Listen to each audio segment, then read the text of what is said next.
Mariana Torres, que redefine el cortometraje como el cuento del cine. Bueno, muchas gracias a todos. Me parece muy hermoso que haya tanta gente dispuesta a escuchar cuentos.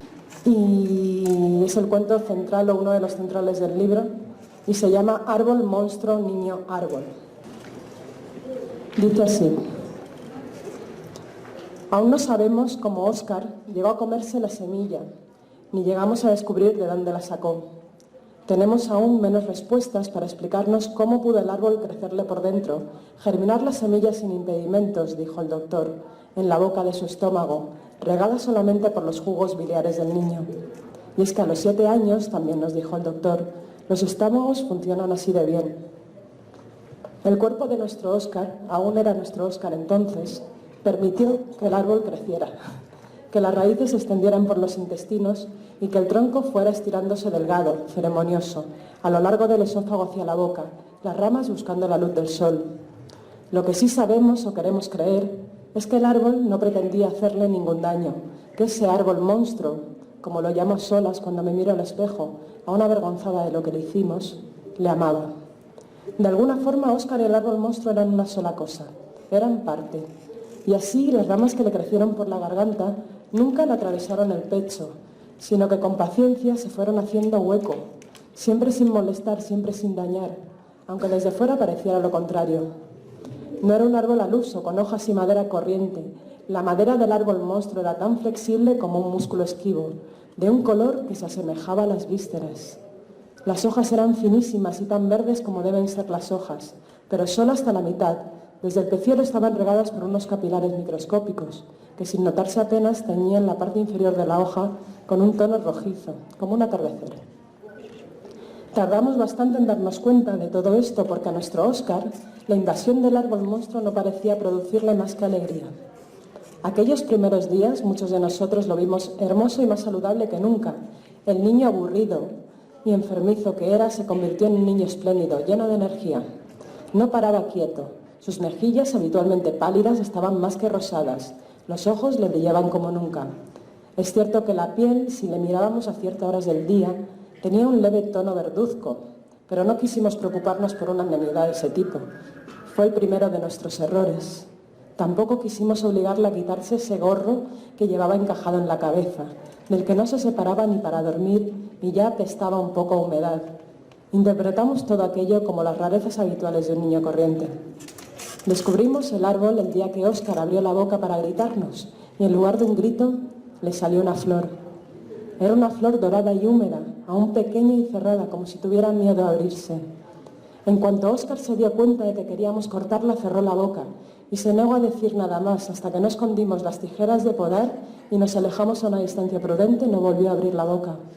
Cuando lo hizo, la flor volvió a salir, algo más atrevida esta vez, y se abrió solo un poco, comprobando que nadie quería arrancarla del niño.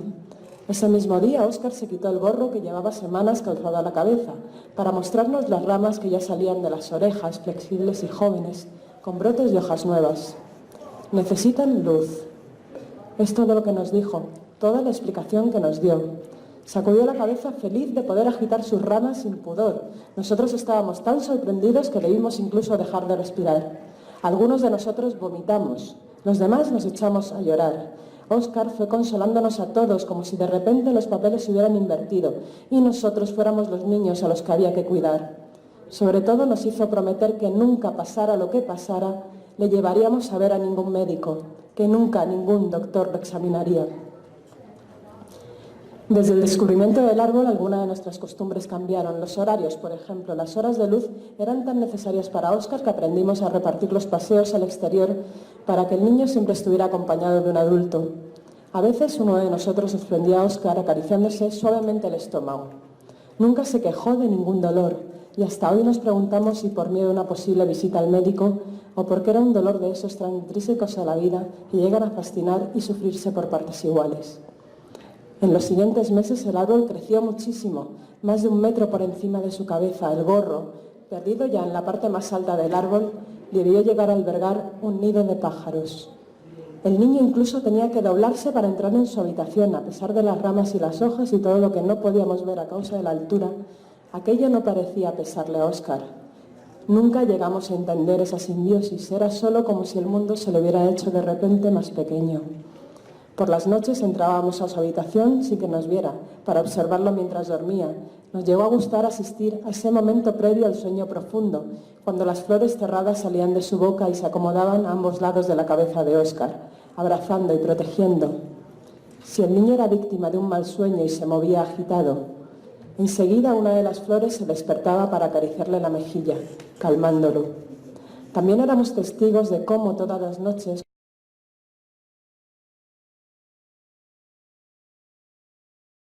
cuando el niño ya estaba total y profundamente dormido, empezaba a llorar. Óscar lloraba sin aspavientos durante horas, sin ruidos, sin mocos. De sus ojos caían ríos de agua salada que empapaban las sábanas y las ramas del cuello y las hojas bajas. Eso sí, cada mañana nada malo parecía haber ocurrido. El niño solicitaba varios vasos de agua fresca, echaba un bostezo largo y después se frotaba los ojos y las hojas, y todo el cuerpo sin el más leve rastro de lágrimas. Nunca supo que lo observábamos dormir. Regresábamos a nuestras habitaciones al amanecer. Estábamos seguros de que no le hubiera gustado saber que hacíamos aquello. La enfermedad llegó de repente. No sabemos si fue el frío, la ventana abierta o la falta de gorro o el cambio de estación. O era el árbol monstruo que, llegados a ese punto, sin poder crecer mucho más, sin hueco dentro para alargar sus raíces, empezó a enfermar. Las hojas se fueron cayendo a pares, el riego habitual que las alimentaba dejó de ser suficiente y se desprendían amarronadas como hojas de otoño. Las ramas parecían encoger y a cada paso de Óscar iban perdiéndose más y más hojas, se caían solas por su propio peso. Nosotros las barríamos sin que se diera cuenta el niño, pero lo sabía, claro que se daba cuenta. Por mucho que le explicábamos que en determinadas épocas del año hay árboles que pierden sus hojas, él intuía que su árbol no era de esos y que perder las hojas no era bueno. Óscar no podía hacer nada más que sentarse al sol, quedarse tan quieto como le fuera posible y extender las ramas y los brazos firmes para atrapar los rayos de un sol que cada vez estaba más apagado o cubierto de nubes. Las flores, y esa era nuestra esperanza, no se cayeron, permanecían tibias y grandes. Eran un total de 4 las que le salían hermosas por la boca y se acomodaban detrás de la cabeza como una corona dorada. Cuando Óscar tomaba el sol y le iluminaban la cara y las flores los rayos, parecía el rey de los árboles, un rey con una corona de flores. Era algo único de ver. Pero el sol iba perdiendo fuelle a medida que avanzaba el otoño. Cada vez se repetían más a menudo los días nublados. Óscar tenía, por tanto, que pasar cada vez más horas fuera, quieto, con las ramas estiradas, para aprovechar las briznas de luz. También cada noche dormía más y lloraba a ríos abundantes de agua salada. Teníamos, en aquella época del año, cada día menos horas de luz. Cuando terminó de llegar el invierno decidimos avisar al doctor. Lo camuflamos lo bastante bien para que el niño nunca supiera quién era. Se lo presentamos como alguien que había tenido también un árbol dentro y el niño se creyó a pie juntillas la historia. Lo cierto es que el doctor lo hizo muy bien, se inventó un personaje coherente, aprovechando esa cara de lecho que tenía, esa barba que parecía musgo y con ayuda de unas hierbas que utilizó para teñirse la lengua de verde. Calculamos que Óscar estaba ya cansado, llevaba tantos días así con las ramas y los brazos estirados para captar el poco sol que quedaba.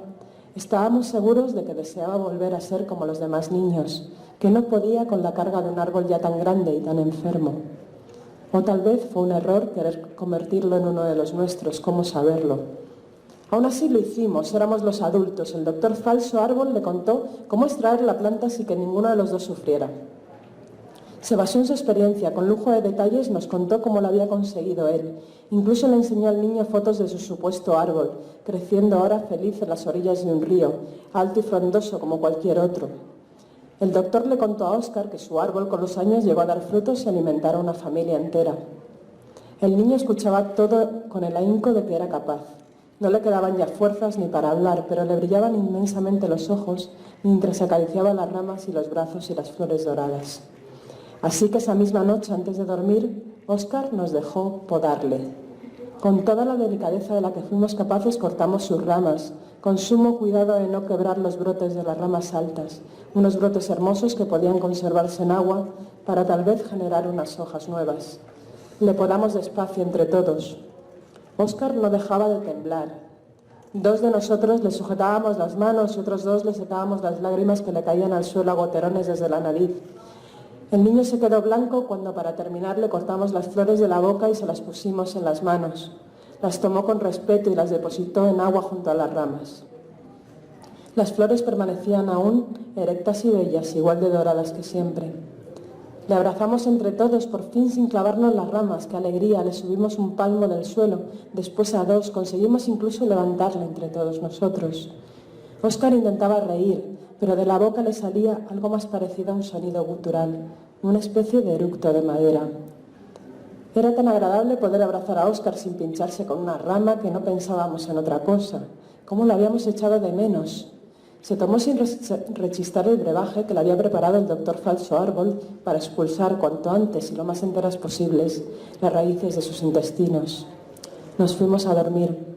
Al día siguiente iríamos a plantar con cuidado los restos del árbol, tal y como nos había explicado el doctor que debíamos hacer. Esa noche el niño cerró la puerta de su habitación y por primera vez no pudimos espiarle en sueños. Pasamos la noche vigilando las ramas del árbol en agua hasta quedarnos dormidos. Estábamos tranquilos, tan cansados. Dormimos tanto que nos sorprendió el mediodía. Pero casi nos hundimos de amargura al abrir los ojos y comprobar cómo las flores del árbol en agua, horas atrás doradas, hermosas y húmedas, estaban ahora caídas, deprimidas, mustias. Las ramas habían perdido toda la flexibilidad que tenían el día anterior y ahora, separadas de Óscar, no eran más que madera dura y llena de astillas. Corrimos hacia la habitación del niño, tuvimos cuidado de no derribar entre todos la puerta. Óscar estaba tumbado en su cama, en posición fetal, parecía dormir tranquilo. No le habían crecido más ramas ni flores. Nos cogimos de las manos con emoción contenida y nos acercamos despacio. Le acariciamos suavemente las mejillas, los brazos, las piernas, el pecho. Incluso su piel había recuperado el color pálido de antaño, antes de la semilla. Óscar respiraba tranquilo, ajeno a nuestra alegría. Se fue despertando poco a poco. No lo incitamos a ello, le esperamos, disfrutando de cada uno de sus movimientos de niño. Pero se nos debió helar la sonrisa en la cara cuando Óscar abrió los ojos. Eso lo cambió todo. Sus ojos, aparentemente los de siempre, con el mismo color y la misma forma, eran irreconocibles. Estaban apagados, sin brillo alguno, opacos. Tan vacíos que daba una aprensión desgastada mirarle directamente. Al tomar contacto con esos ojos nos invadió una tristeza profunda, una tristeza tan grande, tan contagiosa que solo quisimos morirnos, como si la tristeza de Óscar estuviera en el aire y nos impregnara la piel y las vísceras. De repente solo teníamos ganas de enterrarnos los unos a los otros, escondernos, taparnos y cubrirnos con mucha tierra por encima, aplastarnos bien abajo del todo en la oscuridad, echar raíces y dejarnos comer por los gusanos. De eso tuvimos ganas a partir de entonces.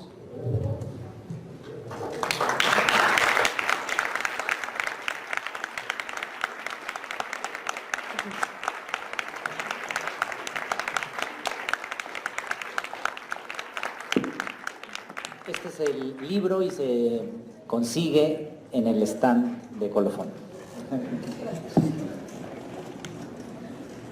Muchas gracias.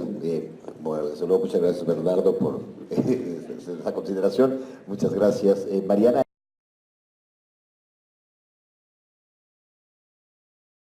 A mí me gustó mucho el dato que comparte Ignacio Padilla acerca de que todos de alguna u otra manera se dedican también a la enseñanza de la escritura de cuentos. La pregunta es, ¿han compartido, han escrito sobre esa experiencia? Que para mí sería algo muy bueno, ¿no? Es una buena pregunta, la verdad es que no se me había ocurrido.